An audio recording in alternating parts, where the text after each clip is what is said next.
Appeal the bill. Appeal the bill. Appeal the bill. Appeal the bill. Appeal the bill. Appeal the bill. 70 years ago, food was rationed and farmers were urged to produce more. Today, following a dramatic rise in world population, demand from developing nations, diversion of farm commodities into biofuel, and changes in the world climate, we are once again facing the prospect of a food shortage. That's right. The world population has topped 6 billion and is predicted to double in the next 50 years. The two leaders in population growth, according to the World Bank, are China and India. Economic growth has exploded in recent years, and as their income increases, so does their demand for more and better food has followed. It has been calculated that because of higher population and the increase in income, the demand for food will double by 2050. With land depletions around cities and the growing shortages of water around the world, sustainable agriculture is inevitable. And as a result, farmers over the next 40 years will need to double total production and triple yields per acre, all while using less land and less water. Sounds like an impossible task. Let's take a look at how far we've come.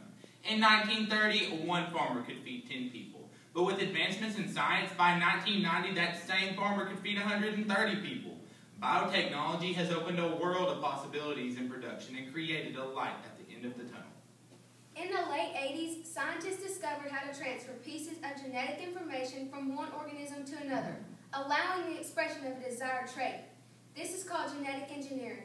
Through gene splicing, scientists could add traits to plants, making them resistant to disease and pests.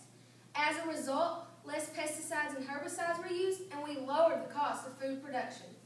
Not only did this biotech advancement multiply our production yields, it is also responsible for saving the lives of millions of children in third world countries. Golden rice was genetically engineered to produce vitamin A for countries who grew rice as their staple crop. Nutritional deficiencies in children and pregnant women depleted immensely as a result of this advancement. Today, the same biotechnology which has become known as the ticket to feeding the world is under staunch controversy with recent legislation to Farm Bill 2012. A provision introduced into the 2013 Agricultural Appropriations Bill, known as Section 733, would allow biotech crops to be planted, even if crops ruled in to be approved illegal. September 30th marked the expiration of the 2007 Farm Bill, and the 2012 replacement bill is now sitting in the House of Representatives. It is unlikely that Congress will vote on this bill until they reconvene in January. Food safety advocates and corporate seed companies have been ramping up their efforts in support or opposition of this bill. This industry-friendly provision, known as the Monsanto Rider, would grant the United States Department of Agriculture sole power in regulating genetically modified organisms, while preventing other federal agencies from regulations.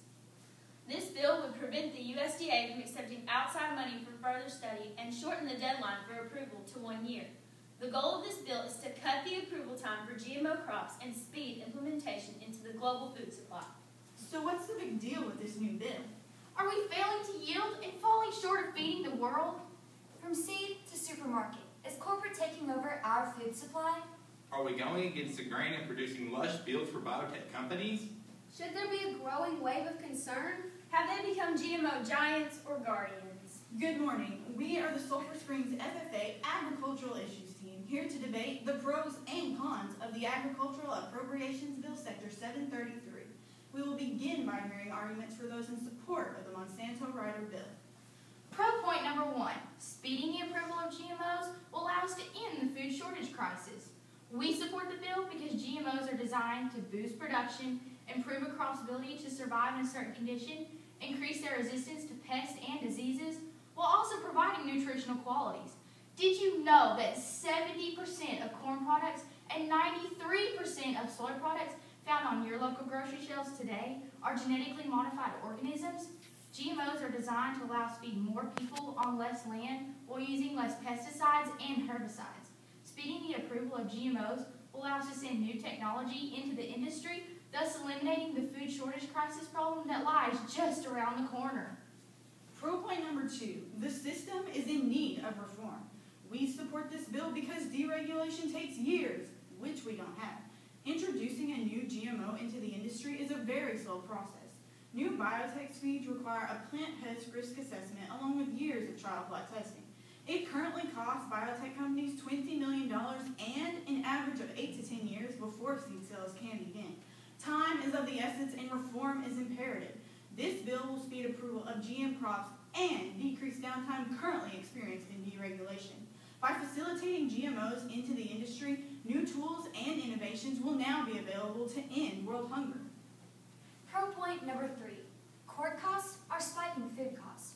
We support this bill because the framework intended to ensure the safety of biotech crop reviews has been impeded by numerous lawsuits, many of which have been proven frivolous.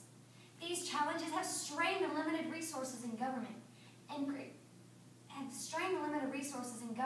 and impose millions of dollars of unnecessary costs on taxpayers, not to mention the hundreds of millions of dollars in lost opportunity costs on our economy. When biotech giants are forced into court to defend their seeds of hope, it costs the consumer, costs which our economy simply can't afford. The passage of this bill will reduce the cost of implementing new technologies into the industry, making it affordable to feed the world.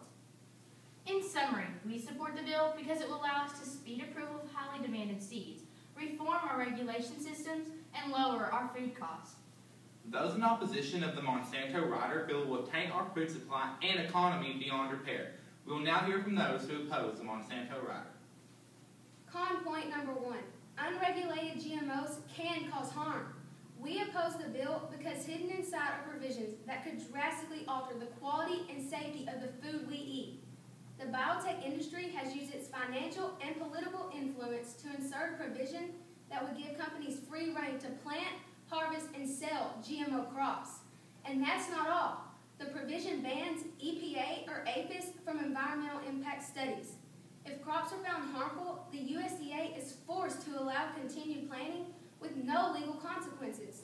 This law is designed to create immunity from regulations for GMO giants with no concern to the consumer or the environment.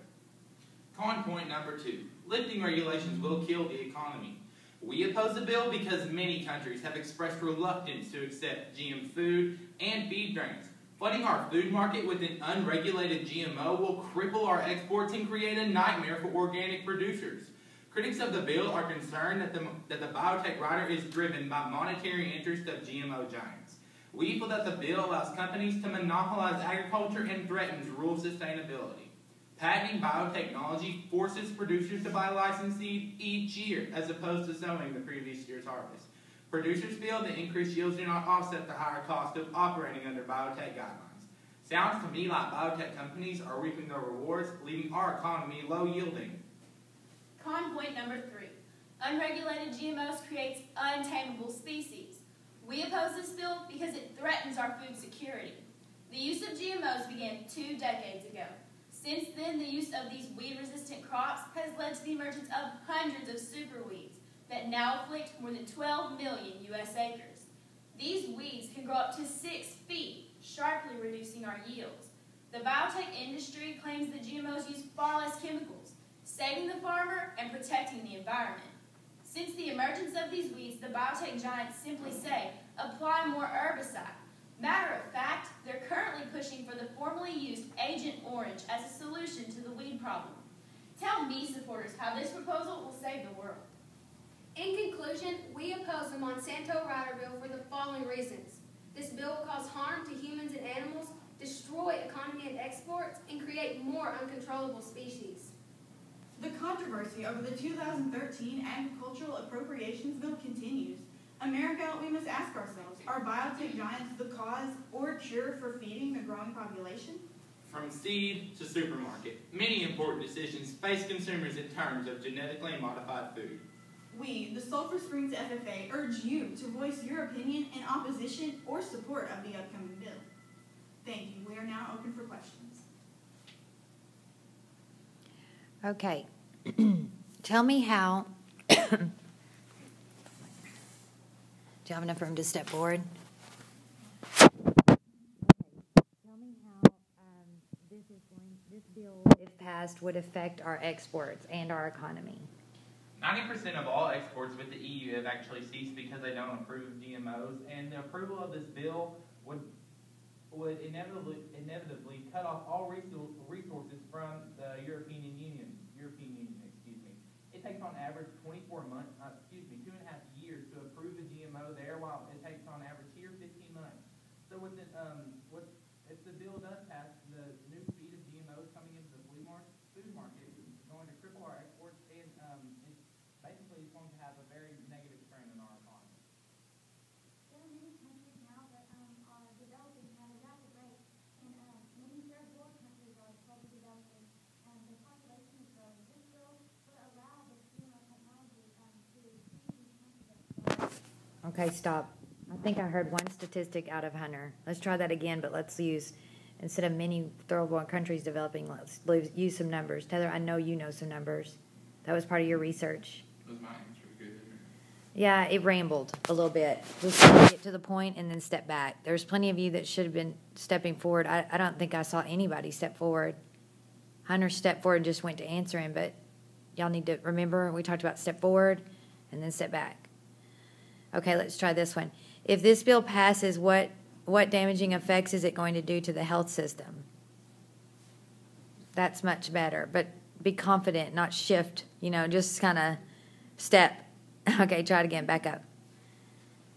If this bill passes, what is it going to do to our health system? There you go, much more confident. Now I'm ready to listen to what you have to say. Go ahead. 1 out of 5 adults claim that they have food-borne allergies. And many say that GMO foods are causing these allergies. So if the bill passes, more allergies will be brought upon the people. The number of infertility clinics has actually doubled in the last year, and that lets us know that there's a ton of problems with women, like conceiving children, and many people have linked it back to the use of GMOs. They think that getting into our body, it has destroyed the things that we have to have in order to have children. And this bill being passed is only going to double that number in the years to come. Just watch your hands, Carly, when you're... Okay, hold them still. Squeeze them if you have to. Keep them still. Quite frankly, the idea that GMOs are causing health problems is ridiculous. We have been eating these GMOs since 1996, and no reported cases of death as a result of eating GMOs has been reported. For the current time, I do believe that they are safe to consume.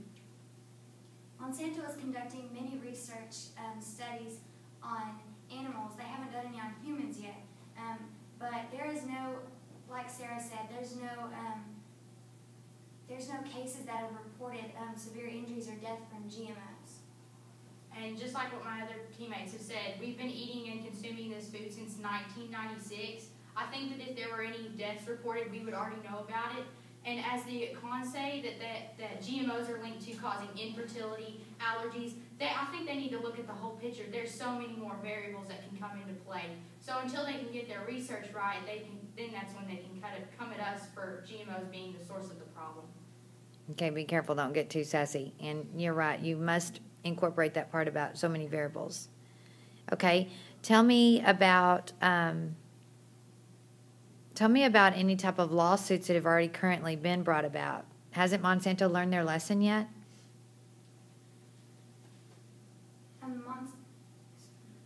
Monsanto has brought lawsuits against 500 farmers in the last year. That's for patent infringement if they're not following